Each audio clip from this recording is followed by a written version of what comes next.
آپ نے سنا ہوگا حضور نے سورہ رحمان کے بارے میں فرمایا ہے، سورۃ الرحمن عروس القرآن، یہ سورہ رحمان جو ہے یہ قرآن کی دلہن ہے۔ جیسے دلہن کو آپ خوشنما لباس پہناتے ہیں، آراستہ پیراستہ اس کو گہنے اور اس کو زیور پہناتے ہیں، تو جس طریقے سے سجاتے ہیں آپ دلہن کو، اللہ تعالیٰ نے ایک سورت قرآن مجید میں یہ ایسی رکھی ہے سورہ رحمان کہ اسے خوب سجایا ہے۔ اس میں الفاظ کا در و بست، اس کا اپنا ایک ڈیوائن میوزک ہے۔ وہ تو اللہ تعالیٰ قراء جو ہے خاص طور پر مصر کے قراء، اللہ تعالیٰ ان پر رحمت نازل فرمائے، ان کی خطاؤں سے درگزر کرے۔ جس طرح قرآن کے انٹرنسک میوزک کو انہوں نے واضح کیا ہے، واقعہ یہ ہے کہ اگر یہ لوگ نہ ہوتے، شیخ عبد الباسط محمد عبد الصمد، شیخ محمود خلیل الحصری، یہ لوگ کہ جنہوں نے قرآن کے اس غنا میوزک، یہ لفظ جو ہے آپ حیران نہ ہو کہ میں یہ کوئی شاید توہین کر رہا ہوں قرآن کی، حضور نے یہ لفظ استعمال کیا ہے، تغنو، اس قرآن کو اچھی سے اچھی خوشلہانی کے ساتھ پڑھو۔ من لم یتغن بالقرآن فلیس منا، جو قرآن کو بہتر سے بہتر انداز میں، اچھی سے اچھی آواز میں، خوشلہانی کے ساتھ پڑھنے کی کوشش نہیں کرتا، وہ ہم میں سے نہیں ہے۔ بلکہ ایک مرتبہ حضور رات کے وقت آپ گشت پر تھے اپنے ساتھیوں کے حالات معلوم کرنے کے لیے۔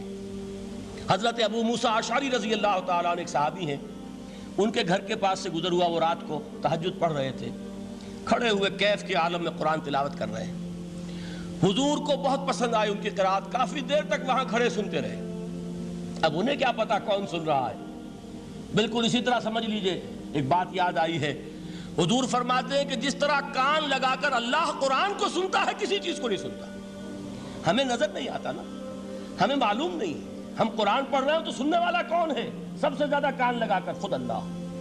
یہاں اس لیے مجھے یاد آیا کہ ابو موسیٰ اشعری کو کیا پتا تھا کہ کون سن رہا ہے، وہ اپنی کیفیت میں نماز میں تہجد میں قرآن کی تلاوت کر رہے تھے، اور ظاہر بات ہے ان کے گھر ایکڑوں میں بنے ہوئے نہیں تھے، ایک ایک کمرہ، ایک ایک کوئی حجرہ، ایسے ہی تو گھر تھے نا صحابہ کے، لہذا حضور پاس سے گزرے، آواز آئی، کافی دیر سنتے رہے۔ اس کے بعد آپ تشریف لے گئے، صبح فجر میں ملاقات ہوئی تو حضور نے تحسین کے انداز میں فرمایا، یا ابا موسیٰ انک قد اوتیت مزمارا من مزامیر آل داؤد، اے ابو موسیٰ تمہیں تو آل داؤد کے سازوں میں سے ایک ساز اللہ نے عطا فرما دیا ہے۔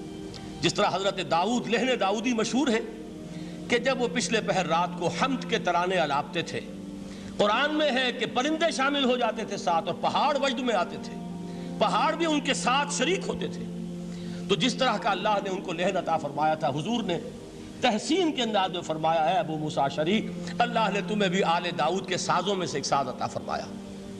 بہرحال قرآن مجید کا جو یہ میوزک ہے، قرآن کے الفاظ کا جو حسن ہے، جہاں تک حسن معنوی ہے وہ تو ہر لفظ میں ہے، لیکن یہ حسن ظاہری، حسن صوتی، حسن لفظی، یہ اپنے کلائمیکس پر آپ کو نظر آئے گا سورہ رحمان میں۔ لیکن قرآن میں یہ سورت اس اعتبار سے بھی ممتاز ہے، اس کی 4 آیات پر ذرا توجہ کریں گے، عجیب حقائق سامنے آئیں گے۔ جہاں یہ قرآن مجید کے حسن صوت اور حسن لفظی کی معراج ہے، وہیں اس کی پہلی 4 آیات میں 4 چوٹی کی چیزوں کا ذکر ہے، سب سے اونچی چیزیں۔ پہلی آیت کیا ہے؟ الرحمن، ایک آیت ہو گئی۔ رحمان کیا ہے؟ اللہ کا نام ہے۔ کبھی آپ نے غور کیا اللہ کے ناموں میں سب سے پیارا نام کون سا ہوگا؟ رحمان۔ کیوں؟ اس کا مادہ کیا ہے؟ رحمت۔ ہمیں سب سے بڑھ کر جس چیز کی ضرورت ہے وہ کیا ہے؟ رحمت خداوندی۔ نام اچھی طرح سن لیجئے اس حضور کے قول کو۔ حضور فرماتے کوئی شخص جنت میں مجرد اپنے عمل کی بنیاد پر داخل نہیں ہو سکے گا جب تک کہ رحمت خداوندی دستگیری نہ کرے۔ کسی صحابی نے بڑی ہمت اور جرأت کا ثبوت دیا کہ پوچھ لیا، کیا حضور آپ بھی؟ جب آپ نے فرمایا کوئی شخص داخل نہیں ہو سکتا جنت میں محض اپنے عمل کی بنیاد پر جب تک کہ رحمت خداوندی جو ہے وہ دستگیری نہ فرمائے۔ پوچھا گیا کیا آپ بھی؟ آپ نے فرمایا ہاں میں بھی۔ آپ انداز کیجئے کہ اگر محمد الرسول اللہ بھی رحمت خداوندی کے ضرورت مند ہوں تو تاب دیگراں چے رسد، ہماری تو سب سے بڑی ضرورت رحمت خداوندی ہے۔ اب یہ رحمت جو ہے قرآن مجید میں اللہ تعالیٰ کی یہ شان 2 الفاظ کے ذریعے سے آتی ہے، رحیم اور رحمان، اور کوئی مادہ نہیں ہے جس سے 2 نام بنتے ہوں اللہ کے۔ لیکن یہ مادہ ہے واحد رحمت کا کہ جس سے رحمان بھی ہے رحیم بھی ہے۔ رحیم صفت مشبہ ہے، رحمت دائم ہو جائے گی، مستقل ہوگی تو رحیم کہیں گے، اور رحمان اس میں رحمت کی ہے وہ شان ہے کہ جیسے ٹھاٹھے مارتا ہوا سمندر ہو، ہیجان کی کیفیت، طوفانی کیفیت، رحمت خداوندی کا طوفانی جوش، وہ ہے رحمان۔ آپ تو رہتے اس علاقے میں ہیں، آپ کو معلوم ہے عرب اگر بھوکا مرا جا رہا ہو تو کیا کہے گا؟ انا جوعان۔ پیاسا مرا جا رہا ہو انا عطشان۔ بہت غضبناک ہوگا غضبان، غضبان آصفہ قرآن میں آیا ہے، بہت غضبناک۔ رحمان جس کی رحمت جو ہے جوش میں ہے، ٹھاٹھے مارتے ہوئے سمندر کے مانند۔ تو یہ اللہ تعالیٰ کے ناموں میں سب سے پیارا نام۔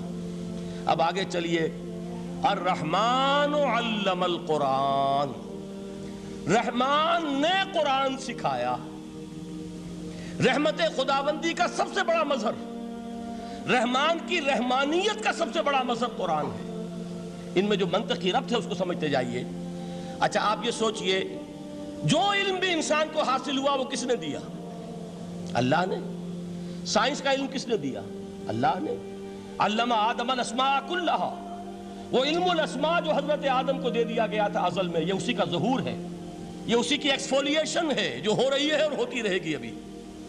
اور دوسرے علم ہے وہ کس نے دیے؟ اللہ نے دیے۔ لا یحیطون بشیء من علمہ الا بما شاء، مخلوق میں سے کوئی اللہ کے علم میں سے کسی شے کا احاطہ نہیں کر سکتا مگر وہ جتنا اللہ دینا چاہے۔ لیکن یہ کہ تمام علوم میں چوٹی کا علم قرآن۔ نوٹ کرتے جائیے، اب چوٹی کی چیزیں جمع کیجئے۔ اللہ کے ناموں میں چوٹی کا نام رحمان، اللہ نے جو کچھ انسان کو سکھایا اس میں چوٹی کا علم قرآن۔ خلق الانسان، انسان کو پیدا فرمایا۔ سوال یہ کہ حیوانات کو کس نے پیدا فرمایا؟